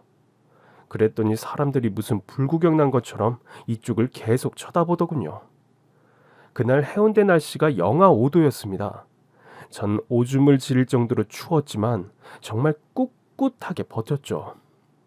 옆으로 슬쩍 그 남자 표정을 보니 입술이 파르르르 떨리더군요. 하지만 그 남자도 제 눈치를 보면서 절대 나갈 표정이 아니긴 했습니다. 그걸 보고 있는 그녀가 막 소리를 지르면서 저에게 외치더군요. 빨리 나와요. 그러다가 진짜 무슨 큰일 나겠어요. 어서요. 걱정 마요. 제가 어차피 이길 겁니다. 아니면 약속한 대로 목숨 걸었으니 여기서 죽거나 뭐 살거나 둘 중 하나겠죠. 진짜 미쳤어. 빨리 나와요 진짜. 자기야, 자기가 먼저 나와 빨리. 그녀의 말이 끝나자마자 그 남자가 비명을 지르면서 바다에서 몸을 일으키더군요. 그리고 미친 사람처럼 몸을 비비면서 해변으로 기어 올라갔죠. 전 그 모습까지 보고 그 다음부턴 기억이 없습니다. 나중에 들은 얘기로는 제가 바닷속에서 기절했다고 하더군요. 그녀가 119를 불렀다고 하고요. 제가 눈을 떴을 때는 병원이었고 그녀는 절 내려다보고 있었습니다. 제가 이긴 건가요? 그래요, 이겼어요. 세상에, 그렇게 무식한 사람이 어딨어요. 아무튼 못 말려. 그녀는 눈물을 글썽이면서 절 걱정하더군요. 전 아직도 정신이 아득해서 어질어질한데 일단 승부에서 이겨 그녀를 차지할 수 있게 되었다는 생각에 기뻤습니다. 그 와중에도 그녀의 남친이 어디로 갔는지가 궁금하더군요. 혹시... 제 남친 말씀하시는 거죠? 오늘부로 헤어졌어요. 저렇게 지독한 남자는 처음 본다고. 자긴 그 정도로 날 사랑하지 않는다고. 저더러 행복하라네요. 진짜야. 기분 좋네요. 진짜 이게 무슨 인연인지 모르겠는데 정말 저에 대한 마음이 진심이신 것 같아요. 그래서 저도 마음이 열리네요. 우리 한번 만나봐요. 그렇게 우여곡절 끝에 그녀와 연애를 하게 됐죠. 전 제가 할 수 있는 최선을 다해서 그녀를 위해 주었고 그녀에게 제 마음을 표현했습니다. 우리는 3개월 동안 정말 달달한 시간을 보냈죠. 전 공기업을 그만두고 그녀의 사업을 같이 하는 사이로 발전했고 사업은 나날이 발전해 나가고 있었으니까요. 그렇게 어느덧 1년이란 시간이 흘렀습니다. 자기야, 이제 우리 만난 지도 1년이 넘었는데 이제 결혼하는 거 어때? 사업도 안정을 찾아가고 있고 난 자기가 내 평생 반려자라는 생각이 들어. 정말 이제 자기 나랑 결혼하고 싶어진 거야? 대박. 그럼 당장 날짜 잡자. 양가 부모님 인사도 드리고. 대박이야, 대박. 그렇게 1년 만에 그녀에게 결혼 동의를 받은 전 기분이 너무 좋아서 그날 은행에 가서 100만 원을 10,000원짜리로 바꾸고 지나가는 사람들한테 한 장씩 나눠주었어요. 사람들이 미친 사람인 줄 알고 어떤 사람은 돈을 안 받고 어떤 사람은 한 장 더 달라고 하더군요. 전 아무래도 상관없었죠. 평생의 꿈을 이뤘다고 해야 할까요? 로또 맞은 것보다 더 기분이 좋더군요. 제가 왜 그랬냐면 그때까지 솔직히 여친이었던 그녀가 한 번도 저랑 잠자리를 안 가지려고 했단 말이죠. 제가 자꾸만 부추겨도 혼전순결이라느니 자기는 진짜 결혼할 사람하고만 한다느니 해서 몸을 빼더라고요. 그래서 이번엔 결혼까지 하게 되었으니 진짜 뜨밤을 보낼 수 있을 거라는 생각에 기대가 부풀었죠. 그래서 다음날 모처럼 와인을 사들고 저희 집에서 저녁을 먹기로 했고 전 피임 도구까지 알뜰살뜰 챙겨서 있었습니다. 분위기가 무르익고 드디어 제가 그녀에게 키스를 한 다음 자연스러운 행동으로 넘어가려는데 그녀가 절 확 또 밀치더군요. 진짜 곧 있으면 결혼할 건데 진짜 이럴래? 하는 건 안 돼. 결혼하고서. 자긴 무슨 죄 지은 거 있어? 솔직히 처음도 아니잖아. 나도 그쯤은 이해한다고. 난 결혼하고서 하는 게 편해. 안 돼. 난 오늘 마음 먹고 왔다고. 오늘은 무슨 일이 있어도 해야겠어. 이 변태 자식아 저리 안 가? 여친은 제가 달려들자 술상에 있던 와인병으로 제 머리를 후려갈겼습니다. 제 머리에서 피가 철철 흘렀죠. 전 정신이 아득해져서 쓰러졌고 구급차에 실려서 그날 밤 또 병원으로 갔습니다. 눈을 뜨니까 병원 응급실이었고 그녀는 제 앞에서 훌쩍훌쩍 울고 있더군요. 아무래도 제가 포기해야 할 것 같다는 생각이 들었습니다. 사귀는 동안 한 번도 그녀를 품에 안아본 적이 없었다는 게 사람을 미치게 하더군요. 저도 남자인데 어떻게 1년 동안 한 번도 하지 말라는 건지. 그래도 결혼하기 전 연인 시절에 꼭 한 번은 해야겠어서 마지막으로 한 번 더 시도를 해보기로 했습니다. 바로 여행을 가서 하는 거였죠. 아무래도 여행지에서는 분위기에 취해서 자연스럽게 같이 잠을 자기도 하잖아요. 그래서 그녀랑 단둘이 춘천으로 1박 2일 여행을 가기로 했죠. 그리고 그날 저녁엔 닭갈비에 소주를 드립다 먹인 다음에 곧바로 호텔로 가서 눕혔습니다. 이번엔 절호의 기회라는 생각에 저도 허겁지겁 옷을 벗었죠. 근데 샤워를 하고 나왔는데 그녀가 없는 거 아니겠어요? 제가 전화를 하니까 벌써 택시 타고 집에 갔다는 거예요. 제가 덮칠까 봐서 그랬다는 거죠. 진짜 황당하게도 말이죠. 진짜 더럽고 치사해서 안 자고 만다. 미안해. 결혼하면 그때 실컷 하자. 알았지? 그래도 얼굴이 예쁘니까 다 용서된다는 말은 맞긴 맞았어요. 아직 그녀를 탐해보지 못한 전 하루빨리 그날이 와서 실컷 할 생각에 혼자서 욕구를 꾹꾹 참기로 했죠. 그리고 드디어 결혼식 날짜가 잡혔고 전 일단 예비 장모님과 상견례를 하기로 했습니다. 근데 인생은 진짜 제 마음대로 안 되더군요. 다음날 아침에 거울을 딱 봤는데 앞머리가 휑한 거 아니겠어요. 갑자기 이마 라인이 확 후퇴한 것 같은? 화들짝 놀라가지고 한 걸음에 병원으로 달려갔죠. 원장님이 제 머리를 보더니 고개를 절레절레 흔드시더군요. 아이고, 우려하던 일이 생겨버렸네요. 네? 그게 무슨 말씀이세요, 원장님? 다른 사람 앞머리 라인을 심었을 때 나타나는 부작용인데 혹시 그분 대머리 유전자 아닌가요? 지금 보니까 앞머리 탈락이 진행되고 있어요. 그것도 급속하게. 말도 안 돼요. 제가 그 형 아빠까지 만나고 왔는데. 일단 한번 그때 모낭 주신 분 만나보세요. 분명히 선대 유전이 있을 겁니다. 그리고 제가 모낭을 돈 받고 준 형을 만나서 물었죠. 당신 아버지 대머리 아니고 당신도 대머리 아니지 않냐고. 그는 제가 무슨 말을 하려는지 눈치를 깐 것 같았어요. 우물쭈물 하더군요. 제가 뭔가 낌새가 이상해서 계속 재촉해서 물었더니 슬금슬금 말을 꺼내는데 진짜 미안. 사실 너한테 말 다 못했는데 우리 할아버지가 대머리야. 뭐라고? 아이씨, 근데 왜 말을 안 한 건데? 간혹 한 대 걸려서 나오는 경우도 있으니까 난 안 나왔나 싶었지. 그게 무슨 개소리야. 나 지금 앞머리 빠지고 있거든. 이거 어떡할 건데? 나 다음 주가 상견례라고.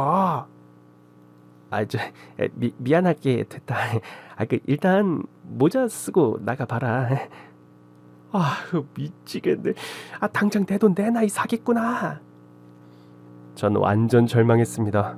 이대로라면 제 머리를 보고 분명히 여친도 예비 장모님도 제가 탈모이고 곧 대머리가 될 거라는 걸 알 테니까요. 원장님은 수술을 다시 해보긴 하겠지만 시간이 걸릴 거라고 하더군요. 전 일단 급한 대로 결혼을 한 뒤에 수술 날짜를 다시 잡아보기로 했죠. 상견례에는 가발을 쓰고 나가기로 했고요. 그리고 마침 상견례 날이 되었습니다. 여친이 절 보더니 고개를 갸우뚱하더군요. 아니, 오늘 머리에 힘 좀 줬네? 오늘 드라이를 좀 했더니 암튼 멋져. 얼른 들어가자. 엄마가 기다리고 계셔. 그리고 레스토랑엔 김연아를 닮은 그녀만큼 아름다운 장모님이 앉아 계셨습니다.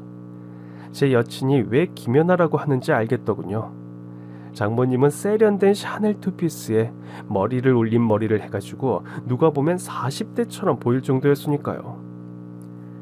어서 와요, 예비 사위님. 아주 듬직하게 생겼네. 처음 뵙겠습니다. 말씀 많이 들었습니다. 그 순간 저도 모르게 고개를 숙여서 인사를 하려다가 가발이 벗겨질 뻔했지 뭐예요. 진땀을 흘리면서 인사를 하고 겨우 자리에 앉았죠. 아무래도 상견례 자리이니만큼 이런저런 진중한 대화들이 오가는 가운데 전 머리에서 땀이 나서 가발이 자꾸 움직이는 바람에 여간 신경 쓰이는 게 아니었어요. 밥이 코로 들어가는지 입으로 들어가는지도 몰랐죠. 그렇게 무사히 상견례를 마치는가 싶었는데 그만 일이 터지고 말았죠. 식사가 다 끝나고 장모님이 신발을 신으려고 하시는데 운동화를 신고 오셨더라고요. 샤넬 원피스에 운동화라니 패션 센스가 정말 좋으셨지만 몸을 굽혀서 끈을 묶으시는 걸 보고 저도 모르게 허리를 숙여서 운동화 끈을 대신 묶어드렸습니다. 아이고, 정말 다정하네. 이렇게 다정한 남편하고 살아서 얼마나 별 말씀을요. 그런데 장모님 표정이 왜 그러신지요? 자네 지금 머리가. 네? 제 머리가 왜? 저도 모르는 사이에 가발이 벗겨진 거였어요.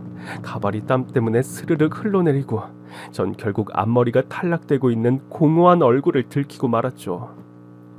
전 벌어질 일이 결국 벌어졌다는 생각에 고개도 못 들고 음식점에 앉아 주저앉아 울고 있었습니다. 이제 모든 게 다 끝장이라는 생각 때문에요. 근데 그녀가 절 일으켜 세우더니 그러더군요. 머리 빠지는 거 이제 정말 괜찮다고. 저를 정말 사랑하게 되었으니 아무래도 상관없다고. 그리고 장모님도 뭘 그런 거 가지고 그러냐면서 머리는 다시 심으면 된다고 하는 거예요. 전 그녀의 마음에 너무 감동해서 그때부턴 가발도 벗고 당당하게 생활을 하기로 했죠. 근데 그녀는 상견례를 하고부터 좀 이상했어요. 예단이니 뭐니 하면서 저한테 결혼 준비하면서 드는 걸 하나하나 요구하면서 건강검진 결과를 떼오라고 하질 않나? 제 현재 보유재산이 얼마나 되는지 꼬치꼬치 묻지 않겠어요? 아무리 결혼할 사이가 된다고 해도 갑자기 너무 노골적으로 나오니까 좀 서운하더군요. 그리고 희한하게 자기 집은 죽었다 깨어나도 안 보여주는 거예요. 자기 갑자기 왜 그래? 내 재산이 얼마인지는 왜 물어? 아니, 그냥 결혼은 투명하게 해야 하니까 서로 속이는 거 없이 정직하게 하자는 거지. 근데 집에는 왜 초대 안 하는데? 상견례 한 번 한 거 말고는 난 자기에 대해 알고 있는 게 전혀 없어. 자기야, 우리 동업까지 하는 마당인데 날 못 믿어? 나 사랑한다며, 평생 행복하게 해준다며. 뭐 사랑하고 행복하게 해줄 거지. 근데 결혼 앞두고 자기 태도가 너무 변했어. 나랑 잠자리도 피하고. 난 진짜 누구랑 결혼하는지 모르겠다. 장모님도 이젠 절 편하게 대하시는지 전화를 걸 때마다 빨리 결혼하라고 그러더군요. 조금 이상하긴 했지만 그래도 기왕에 결혼할 거 빨리 서두르자는 생각에 저도 결혼 준비에 박차를 가했습니다. 결혼이라는 게 일생일대 중요한 일이니만큼 정말 준비할 게 한두 개가 아니더군요. 정신없이 준비하는 과정에서도 그녀는 자꾸만 제 재산을 캐묻더군요. 사실 제가 부모님한테 받은 아파트 한 채랑 상가 한 채, 그리고 땅이 조금 있었거든요.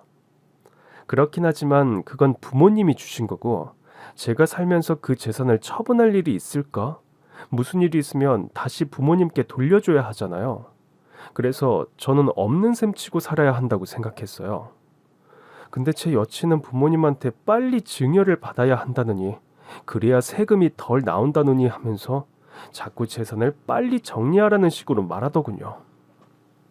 요즘은 부모 자식 간에도 상속 문제로 싸우기도 한데 이왕 받기로 한 거니까 빨리 증여 받는 게 어떨까? 세금 문제도 그렇고. 알았어. 그럼 결혼하면 엄마한테 말해볼게. 듣고 보니 자기 말도 맞는 것 같아. 그렇지? 돈 문제는 확실히 하는 게 좋아. 내가 괜히 그러는 게 아니라 내 말 너무 서운하게 듣지 마. 전 신혼집은 마포에 있는 아파트에서 하기로 했죠. 그 아파트 역시 부모님 명의였는데 제 앞으로 빨리 돌리는 게 좋다고 하더군요. 배우자가 될 사람이 그렇게 말하니까 저도 귀가 조금 열렸는지 부모님한테 얘기해서 아파트는 일찍 제 명의로 돌려놨고요. 하나씩 결혼 준비를 해나가고 있던 어느 날, 전 여친이랑 장모님이 웨딩드레스를 고른다고 해서 따라가게 됩니다. 아마 그때 따라가지 않았다면 제 인생이 어떻게 흘러갔을지 잘 상상이 안 되긴 하네요. 장모님이랑 와이프는 이 집 저 집 들어가 보면서 드레스를 입다가 한 가게에 들어가게 되었어요. 거기서 마음에 드는 드레스를 골랐는지 피팅을 해보고 했는데 점원이 자꾸 갸우뚱하는 얼굴로 저희 장모님을 보더군요. 저기 혹시 2년 전에도 저희 가게에 오시지 않으셨어요? 네? 누구시더라? 저는 기억이 잘 나질 않네요. 맞네. 그때도 웨딩드레스 보러 따님이랑 오셨잖아요. 맞죠? 이번엔 리마인드 웨딩 찍으시는 건가? 다른 사람과 헷갈리시는 것 같은데요. 그치, 엄마. 여기 이상하다. 다른 가게로 가자. 잠깐만요. 제가 똑똑히 기억해요. 그때 결혼식 하루 전날에 웨딩드레스 값 결제 카드로 하시고 나중에 결혼식 끝나고 카드사에 취소하셨잖아요. 그쵸? 이게 대체 무슨 말이야, 자기야? 아니, 자기는 다 들을 거 없어. 엄마, 다른 가게로 가자. 별 미친 여자를 다 보겠네. 기억이 안 나시는구나. 그럼 제가 이거 보여드릴게요. 자. 점원이 컴퓨터에서 피팅 사진을 열어서 보여주는데 거기엔 제 여친이 다른 남자와 떡하니 있더군요. 그런데 그 남자가 누구인고 하니 원래 그녀와 사귀었던 저랑 북극곰 수영대에 참가했던 남자였던 거예요. 전 순간 충격을 받아서 제 여친을 멍하니 보고 있었죠. 자기 지금 결혼 두 번째인 거지? 아니 그게 말이야. 사실은 사정이 있는데. 자네 오해하지 말게. 내가 찬찬히 다 해명할 테니까. 됐고. 내가 이거 무슨 일인지 확실히 알아야겠어요. 다 망가졌네. 엄마 빨리 튀어 빨리. 그녀는 갑자기 장모님 손목을 끌고 가게를 뛰쳐나가더군요. 그리고 택시를 타고 사라졌죠. 제가 전화를 아무리 해도 받지 않았어요. 전 사태의 진상을 파악해봐야겠다는 생각에 북극곰 수영대에 참가한 남자한테 전화를 걸어서 만나자고 했죠. 그리고 그 남자를 카페에서 만나서 대화를 했어요. 그 남자는 저를 보더니 그럴 줄 알았다는 표정으로 실룩거리면서 오더군요. 곧 연락이 올 거라고 생각했죠. 다 알고 계셨던 거네요. 이게 대체 무슨 일인지 설명 좀 해주세요. 경험하신 대로죠. 그 여자 사기꾼이에요, 사기꾼. 얼굴이 반반하니 그런 식으로 남자 뒤통수 치고 다니는 전문 사기단이죠. 사기단이라고요? 알고 보니까 장모라고 하는 여자와 여친은 그런 식으로 서로 짜고 혼인신고만 한 다음 재산분할 소송을 걸고 이혼하는 걸 반복하는 전력이 있더라고요. 결혼 사기단이었던 거죠. 남자는 저한테 혹시 결혼식은 했냐고, 공동 명의로 한 거 있느냐고 묻더군요. 전 결혼식 전에 이 사실을 알았고 아직 명의를 공동으로 한 건 없다고 했죠. 운이 되게 좋으시네요. 전 건물 한 채를 날렸어요. 혼인도장 찍고 그 사실을 알았죠. 그럼 그때 그 여자랑 헤어지신 게 아니었네요. 네, 아마 그쪽 만나면서도 저랑 결혼식 올렸을 겁니다. 그걸 치밀하게 숨기고 한 거죠. 와, 이런 미친 모녀가 있나. 이 사기꾼들 다 잡아야죠. 안 그래요? 이걸 알았으니 아마 집을 싹 비웠겠죠. 전입신고도 다른 데 했을 거고요. 전화 걸어보세요. 그 남자 말대로 다시 전화를 거니 받질 않더군요. 전 애초에 여친 집을 몰랐기 때문에 다음날 함께 운영했던 동대문 매장으로 갔더니 가게가 텅 비어있는 거예요. 옆 호수 사장님 말이 전날 밤에 짐을 모두 빼고 갔다고 하더군요. 전 돈을 사기당하진 않았지만 결혼 사기를 당한 건 맞았기 때문에 이 여자를 경찰에 신고했습니다. 경찰에선 절 조사하더니 그 여잔 유명한 결혼 사기단 여자라면서 이름을 계속 바꾸고 다니기 때문에 쉽게 잡을 수 없다고 하더군요. 주변에선 제가 결혼 사기를 당했다는 걸 알고 절 위로하면서 이제 그만 잊고 다른 여자 빨리 만나라고 하지만 저는 어처구니가 없고 황당해서 매일 잠을 잘 수가 없었어요. 순진하게 얼굴 하나만 보고 그 여자한테 모든 걸 다 바치려고 했던 제 자신이 엄청 밉더라고요. 무엇보다 저 같은 피해자가 또 생길지도 모른다는 생각에 두 모녀를 잡아서 족쳐야 한다는 결심이 섰습니다. 그 뒤로 전 회사에 사직서를 던지고 사설 탐정을 고용했습니다. 인스타를 통해서 저와 같은 피해 사례가 있는 남성들을 찾았더니 무려 15명이 나오더군요.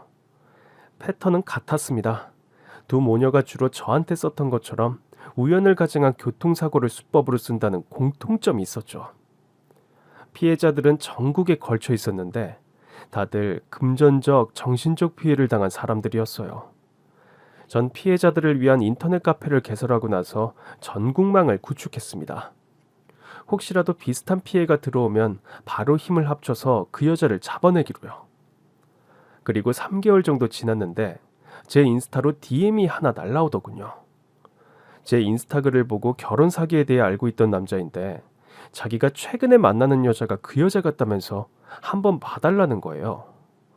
그 남자가 보낸 DM엔 바로 김연아 닮은 꼴, 그 여자와 같이 찍은 사진이 있었죠. 전 그 남자한테 절대로 그 여자한테 아른 체를 하지 말고 최대한 자연스럽게 지내라고 했어요. 그리고 결혼 사기 카페에 공지를 올리고 단체로 그 여자와 장모를 일망타진하러 가자고 제안을 했습니다. 그 여자가 사기를 치는 지역은 이번엔 전주더군요. 저랑 피해자들은 전세버스를 대절해서 전주로 내려갔죠. 저한테 DM을 보낸 남자한테 증거를 확실히 잡아야 하기 때문에 되도록 법무사 사무실에서 아파트 명의를 공증을 뜨는 척하라고 미리 언지를 해두었습니다. 제가 도착했을 땐 이미 공증이 끝난 이후더군요. 법무사한테는 미리 연락해둔 대로 자리를 피해달라고 했고 저랑 피해자들은 법무사 사무실을 급습했죠. 그 여자는 장모라고 하는 여자랑 둘이 앉아있더군요. 뭐야, 여기는 어떻게 알고 찾아온 거야? 얼굴 수술하고 이름 바꾸면 못 찾을 줄 알았냐? 이 사기꾼녀나. 무슨 소리야? 당신 누군데? 잡았대도 소용없어. 여기 증거가 한 트럭 있거든. 네가 사기치고 간 피해자들 다 데리고 왔어. 아유, 다 망쳤네. 빨리 튀어, 이거 사. 도망쳐. 저는 도망가려는 두 여자를 잡아서 바닥에 눕히고 야구바따로 엉덩이를 100대 정도 때렸습니다. 두 여자는 아파서 울면서 잘못했다고 빌기 시작했죠. 피해자들은 돌아가면서 분이 풀릴 때까지 야구바따로 두 여자를 팼어요. 나중엔 두 여자가 다리가 부러졌는지 제대로 일어나지 못하더군요. 돈 갖고 사람 갖고 사랑 갖고 장난치는 거 아니지? 잘못했어 안 했어? 아유, 멍청한 놈들. 여자 얼굴에 인생을 건 머저리 같은 놈들이 뭐가 잘났다고 떼거지로 몰려왔냐? 그래, 우리가 등신이지. 근데 너는 벌을 좀 받아야 돼. 아이고, 우리가 잘못했어요. 잘못했으니까 제발 그만 좀 때려요. 피해자들은 미리 접수해둔 고소장을 토대로 경찰에 신고를 했고 두 모녀를 감옥에 쳐넣었습니다. 경찰에선 아마 징역 20년 정도는 거뜬할 거라고 하더군요. 근데 문제는 따로 있었어요. 두 모녀가 피해자들한테 걷어간 재산은 환수할 방법이 없다는 거죠. 이미 그들이 다른 법인 명의로 빼돌린 것도 있고 일부는 현금으로 청산을 했기 때문이에요. 두 모녀 때문에 전 재산을 잃은 사람도 있었기 때문에 이 부분은 심각한 문제였습니다. 그래서 제가 구속되어서 감옥에 있는 사고녀를 면회하려고 했어요. 그랬더니 주변 피해자들이 하나같이 걱정하더군요. 과연 모녀가 탄원서 때문에 돈을 나누려고 하겠느냐는 거예요. 둘 다 입을 꼭 다물 거라고 하더군요. 하지만 저한테도 다 계획이 있었죠. 네가 갖고 있는 재산 넘긴다고 하면 우리가 탄원서 써줄 수 있어. 그럼 형량이 최소 10년은 줄어들 거야. 미친, 20년만 버티면 되는데 내가 미쳤냐? 그 돈 다 내 건데? 그래, 내가 너희 엄마가 탄원서로 10년 먼저 나가게 되면 네 돈은 누구 거게? 우리 엄마가 날 배신할 리 없어. 너네 엄마 각서 쓴 거 보여줄까? 그리고 전 미리 장모라는 여자에게서 받아둔 각서를 내밀었죠. 장모는 모든 잘못이 딸에게 있고 자신은 죄가 없다는 식의 결백함을 보증하는 탄원서를 써주면 10억을 주겠다고 했으니까요. 죄수의 딜레마라는 게 있어요. 두 명이 다 죄를 고백하면 둘 다 10년이 감형되지만 한 명만 고백하고 한 명은 고백하지 않으면 고백한 한 명은 20년이 감형된다는 얘기죠. 둘 다 고백하지 않으면 죄가 그대로 확정이고요. 전 이 게임 이론을 적용해서 장모와 화자를 꼬드겼고 결국 둘 모두에게 탄원서를 써주는 대가로 돈을 받아내기로 합니다. 부동산 처분각서를 받아들고 건물 몇 개를 팔아서 피해자들에게 나누어 줬어요. 그리고 사고녀를 다시 한번 면회를 했죠. 자, 이제 탄원서를 써줄 차례야. 이 사건의 죄가 엄마한테 있고 난 시킨 대로 했을 뿐이고 피해자들도 이 점에 동의한다는 내용으로 써줘. 그런데 미안하지만 너희 모녀는 정당한 벌을 받아야 할 것 같아. 뭐야, 약속이 틀리잖아. 그럼 내 돈 다시 돌려줘. 그건 네 돈이 아니라 피해자들 돈이지. 정당하게 환수한 거니까 억울해하지 마. 너 내가 20년 뒤에 찾아가서 복수할 거야. 아이고, 이 협박죄까지 추가되면 한 30년 살 텐데. 아이씨, 가서 죽어버려 이 자식아. 그리고 재판에 넘겨진 두 모녀는 검사가 청구한 대로 20년형을 선고받게 됩니다. 재판장에서도 절 향해서 욕지거리를 퍼붓던 두 여자의 모습이 지금도 기억에 남네요. 피해자들은 금전적 피해가 모두 보상된 건 아니지만 어느 정도 돈을 보상을 받고 나름대로 정신적 피해가 구제되었다고 생각해요. 제가 총대를 매서 해결한 일이니 어느 정도 뿌듯함도 느낍니다. 이젠 사건이 다 끝나고 저도 평온한 일상으로 돌아왔지만 살다 보면 이렇게 황당한 일도 겪을 수 있네요. 여자가 한을 품으면 무섭다더니 돈독이 오른 두 여자의 사기 행각이 결국 마땅한 벌을 받게 되어 다행이라는 생각도 듭니다. 저처럼 첫사랑에 꽂혀서 이렇게 여자 하나로 인생이 망칠 뻔한 일도 있을 수 있다는 걸 여러분들께 들려드리기 위해서 오늘 사연을 준비했고요. 그럼 제 얘기는 여기까지입니다. 지금까지 들어주셔서 정말 감사합니다.